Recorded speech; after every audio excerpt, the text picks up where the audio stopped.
Hi, everybody. Hello there. We're coming to you today after a little bit of an absence. We've been off the air for a couple weeks. Linda and I went to the dermatologist, and when we left that office, I had over 40 places burned off my face and a couple of biopsies. Let's see, one here and one back here. She had quite a few things taken off of her, and I know it's not the best TV, but I hope you'll understand why we're doing this. It's kind of to warn you about the dangers of the sun in Florida, which, of course, you already know.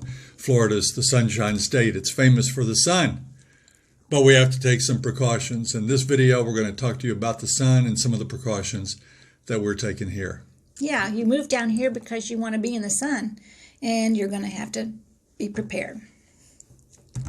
When we left the dermatologist's office, me in particular, and by the way, she said on the scale of skin, first you have your albinos, then the next you have my skin type. So I'm very light complected. She's a lot better off than I am. But he's got Irish blood, so he's got Irish skin.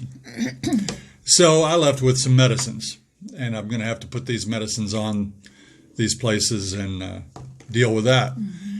But the ideal thing is to not get these places. And to be fair to Florida, because I want to be fair to Florida, these places, all these, they're from Indiana.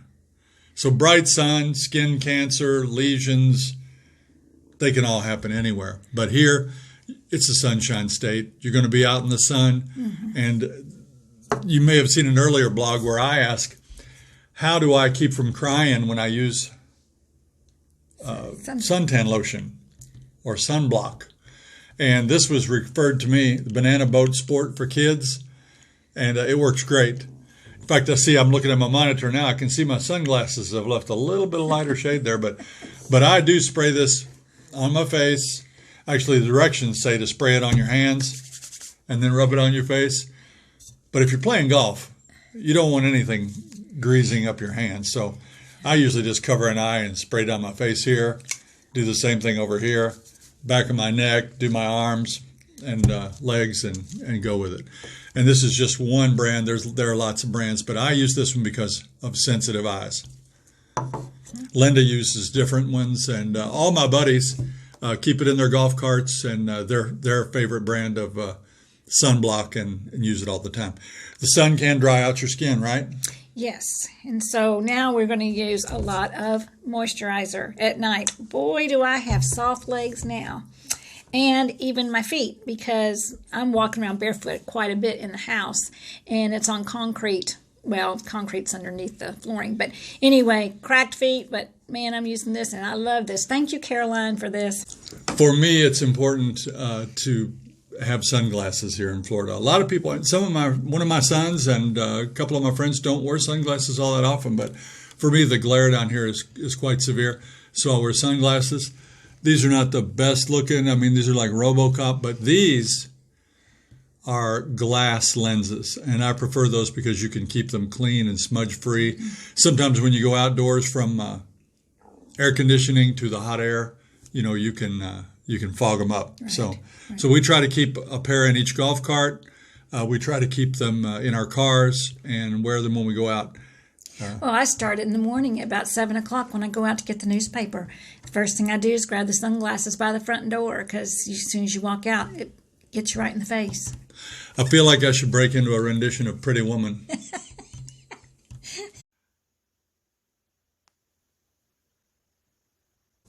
And you will rarely find me outside, especially on the golf course, without a cap on. Mm-hmm. This is my go-to, a visor. Yeah, she'll wear a visor. I'm usually propping my Fighting Irish up.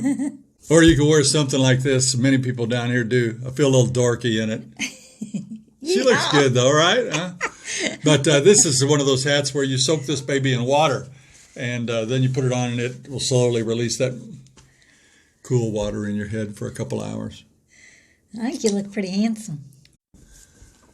And for you people coming from out west, you can wear your western hat out in the sun.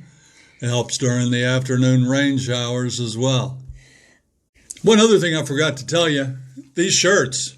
Yeah. This is a Columbia shirt. It says it's UPF 50, enjoy the sun. so it's to block sun's rays, and you can swim in this and whatever, and it serves two purposes. I mean, it helps me from getting skin cancer, and it helps all the other people burn their eyes out when I'm taking off my shirt. So shield our eyes.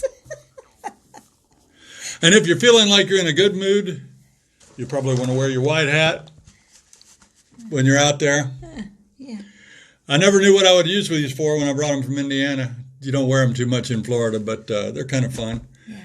And we hope you've learned a little bit about the sun down here. I know you already know that in July and August, I mean, it's going to be 90 to 95 degrees most days. The sun's going to blare down. We do a lot of TV watching during the hot part of the day. Right. We do our binge watching. Remember that blog where we binge watch? We're right in the middle of season 4 of Peaky Blinders right now for those of you that want something to binge watch. But that's what we do on the hottest days. But we did that in Indiana too. I mean, and right now up in Indiana, they're cold. Getting cold up there. They're whining and complaining about the coldness. But we visited Indiana last week. We went up there right the day before we went to the dermatologist. And we were happy to get back here, let me tell you. Yeah, they were getting snow on Halloween. So that night when we got back, I got to go to the pool. So you got to take care of your skin down here. The sun is a factor, but after all, the sun is why we love Florida, right? That's right. It's beautiful. Until next time. We'll see you when you get here.